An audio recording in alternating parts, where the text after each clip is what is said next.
안녕하십니까. 저작거리에서 바라본 20세기 예술 오늘 1916년 후고 발의 다다선언입니다. 1916년 2월에서 12월까지 지속된 베르등 전투는 정말로 참혹했죠. 프랑스와 독일군 모두 70만 명이 넘는 사상자가 발생하고요. 그러니까 매달 7만여 명의 전사자가 발생한 경우입니다. 아일랜드 더블린에서는 어, 아일랜드 공화주의자들이 영국으로부터 독립을 요구하며 무장항쟁을 일으키는데요. 부활절 봉기라고 합니다. 근데 일주일 만에 진압되고요. 아일랜드는 1925년에나 독립이 되죠. 1916년 이탈리아 경제학자 파레토가 일반 사회학개론을 출간합니다. 파레토는 엘리트란 개념을 사회학에 끌고 오는데요.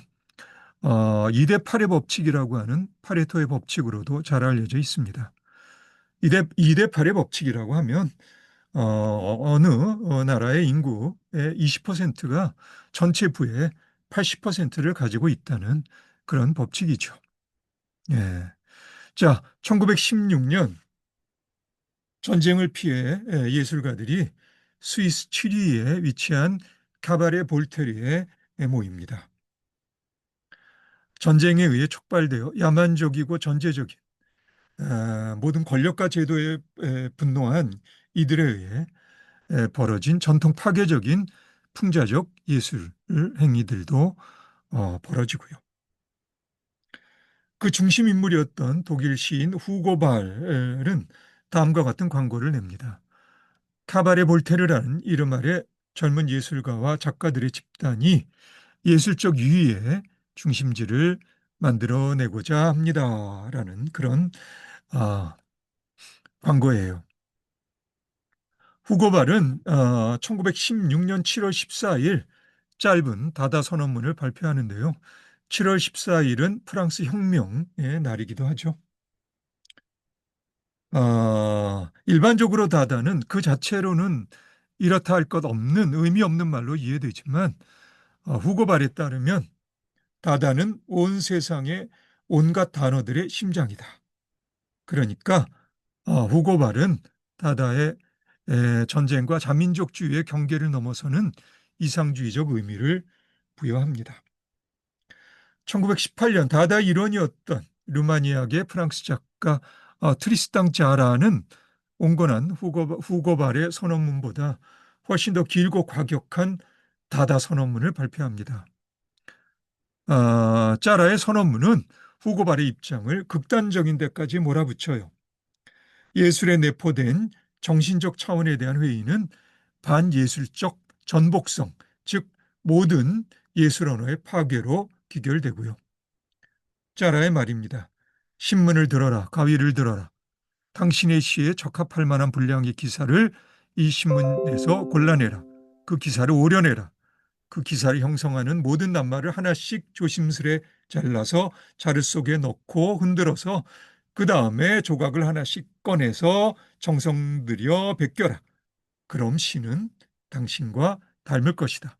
그래야 당신은 무한히 독창적이며 매혹적인 감수성을 지녔으나 무지한 대중에겐 이해되지 않는 작가가 될 것이다. 네, 실제로 이렇게 쓰인 우연성과 무의미성의 조합인 자라의 시들입니다. 대략적으로 말해서 다다선언은 제1차 세계대전을 중심으로 10여 년 정도 지속된 시대적 상황에 따른 절망과 반항의 외침이 20세기 접어들며 본격화한 실험적 예술의 여러 경향들과 접목된 그렇게 정리되지 않은 움직임이란 느낌이 있습니다. 머지않아 후고발은 종교에 심취하게 되고요. 짜라는 막시스트로서 정치적으로 진보적인 투사가 돼서 국회의원까지 됩니다. 다다의 전복성은 훗날 해프닝이라 불리는 기상천외한 퍼포먼스들도 선보이는데요.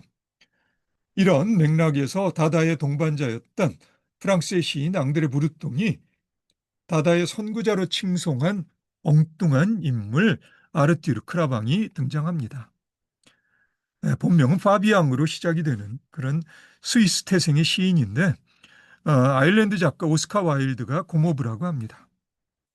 랭보에 대한 경의로 파비앙이라는 이름을 아르띠르로 바꾸고요. 전쟁을 혐오하고 모든 관습적인 것들을 파괴하려는 일련의 해프닝을 아르띠르 크라방은 연출하는데 1911년에서 1915년까지 전위적인 잡지 지금 메잉떠능을 간행합니다. 직접 손수레를 끌고 배포한 이 잡지에서 당대 모든 예술가들을 모욕하고 관객을 모욕하고 그러다가 시인 아폴리네루와 결투를 벌이기도 합니다. 짐승만이 예술에서 아름다움을 찾는다든지 스포츠가 예술보다 우월하다는 등의 주장을 하다가 1909년 3시간 30분 총 49라운드의 권투 경기를 벌이기도 합니다. 1916년에는 스페인 바르셀로나의 투구장에서 당시 흑인으로서 최초로 세계 챔피언이었던 미국 권투 선수 잭 존슨과 엄청나게 모여든 관중 앞에서 시합을 벌여요. 유료 시합이었는데 사기였을 가능성이 컸던 해프닝이었습니다. 시합은 지지부진했던 거죠. 그래 관중들은 분노하죠. 네, 어떤 의미에서는 자기 연출에 극단적인 삶을 살았던 크라방이었습니다. 누구라도 자신을 재창조할 수 있다는 철학의 한 전형이라고도 할 수 있고요. 1917년 미국 앙대빵당전에 등장해서 술에 취한 행동으로 커다란 소요를 불러일으킨 후 1918년 카리브해에서 배를 타고 가다 실종됩니다. 19세기에 접어들어 사회에 예술계라는 일종의 제도가 서서히 제 모습을 드러내기 시작합니다. 이 제도는 이를테면 명성의 메커니즘으로 일련의 스캔들을 유도하는데 오스카 와일드 같은 인물도 이런 명성의 메커니즘을 제대로 쓸 줄 아는 작가라 할 수 있죠. 헝가리의 피아니스트 리스트나 이탈리아의 바이올리니스트 파가니니 같은 연주가 또는 훗날 앤디 워홀 같은 이런 미술가들이 지금의 용어로 하면 셀럽들인데요. 아르틸 크라방은 1917년 미국 앙대빵당전의 출품을 거부당한 동갑나기 미국판 다다이스트 마르셀 디상이나 프란시스 피가비아와도 동지적 관계였다 할 수 있고요. 다 이를테면 셀럽들이었습니다. 디샹은 1912년 뉴욕 유럽 현대미술전 아모리쇼에서 미래주의 영향이 강하게 느껴지는 계단을 내려오는 누드 넘버 2를 전시해서 커다란 소요를 야기하죠. 피가비아는 1921년에 이르면 다다 역할이 끝났음을 선언하고 초현실주의를 거쳐서 주류화단으로 복귀합니다. 한편 디샹이 거부당한 작품은 남자 화장실 소변기였어요. 저작거리 일상적 사물을 레디메이드란 이름으로 그대로 전시하는 이를테면 설치 미술적 해프닝이라 할 수 있는데 첫 번째 레디메이드는 1913년 자전거 바뀌었습니다. 이런 디샹의 작업을 이탈리아 미술사가 아르투로 슈와르츠는 연금술의 현자의 돌에 비유하기도 하는데 20세기 초엽 입체주의와 미래주의의 거침없는 파격적 행보에 영향받은 디샹은 이러한 파격을 극단까지 밀어붙이죠. 남자 화장실 소변기로 전시를 거부당한 디샹은 즉각 짧은 항의문을 발표합니다. 이런 항의문인데요. 요지인즉슨 예술작품의 가치는 창조자의 아이디어와 수용자의 해석에 의해 완성된다는 것입니다. 수용자의 해석과 관련되어 한국불교 큰 스님 숭산 스님의 말입니다. 파리 수준 높은 박물관 해화전에 다들 멋있고 아름답다고 이구동성에서 가서 봤더니 그 작품을 걸어놓기 위해서 박물관이 큰 돈을 지불했다 하는데 그 작품이 액자 안에 낡고 해진 양말 한 켤레를 걸어놓은 것이라는 거죠. 스님은 처음에는 어리둥절하셨고요. 그런데 그 양말 속에는 한 인간의 고단했던 삶이 고스란히 담겨져 있는 게 아닌가. 그 양말을 해지고 닳도록 걸어 다녔을 것이 아닌가. 이렇게 한 인간의 수많은 고통의 흔적을 스님은 느끼셨다 하는 거죠. 예, 우리가 소홀히 하는 우리네 일상의 삶이 이렇게 작품이 됐다는 건데, 이러한 해석은 듀샹의 레디메이드 작품들에도 적용이 가능하겠죠. 그래서 다다의 지지자였던 시인 아폴리네이르는 듀샹이 예술과 저작거리의 범부들을 어우러지게 했다고도 말합니다. 어, 그러면 잠깐 어, 작품들을 한번 볼까요? 예, 예, 듀샹이 1912년에 작업한 계단을 내려오는 누드 넘버 2입니다. 예, 좀 소란스러울 법도 하죠. 처음 미국 관객들이 이런 유럽의 거의 추상에 가까운 작품들을 봤을 때 예, 소란스러워했을 법합니다. 그리고 유명한 샘 파운틴이라는 작품인데요. 이건 스티글리츠의 사진입니다. 근데 내 통속적 상상력일까요? 내 경우 이 레디메이드는 거세된 남성의 토르소 같다는 그런 느낌도 들어요.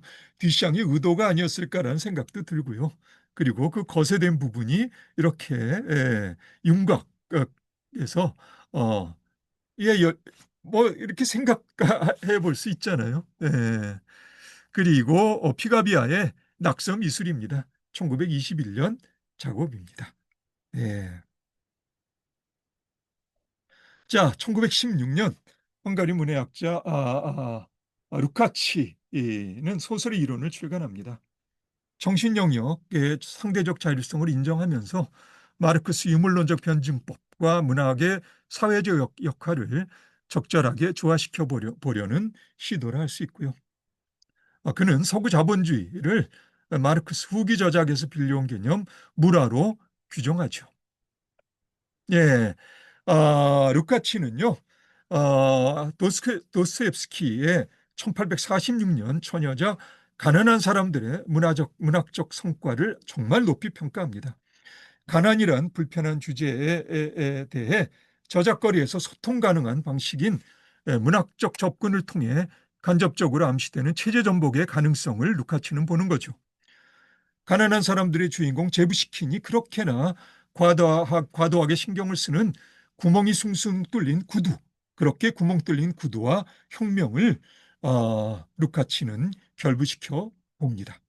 소설의 이런 서론입니다. 별이 빛나는 창공을 보고 갈 수가 있고 또 가야만 하는 길에 지도를 읽을 수 있었던 시대는 얼마나 행복했던가. 그리고 별빛이 훤히 밝혀주는 시대는 얼마나 행복했던가.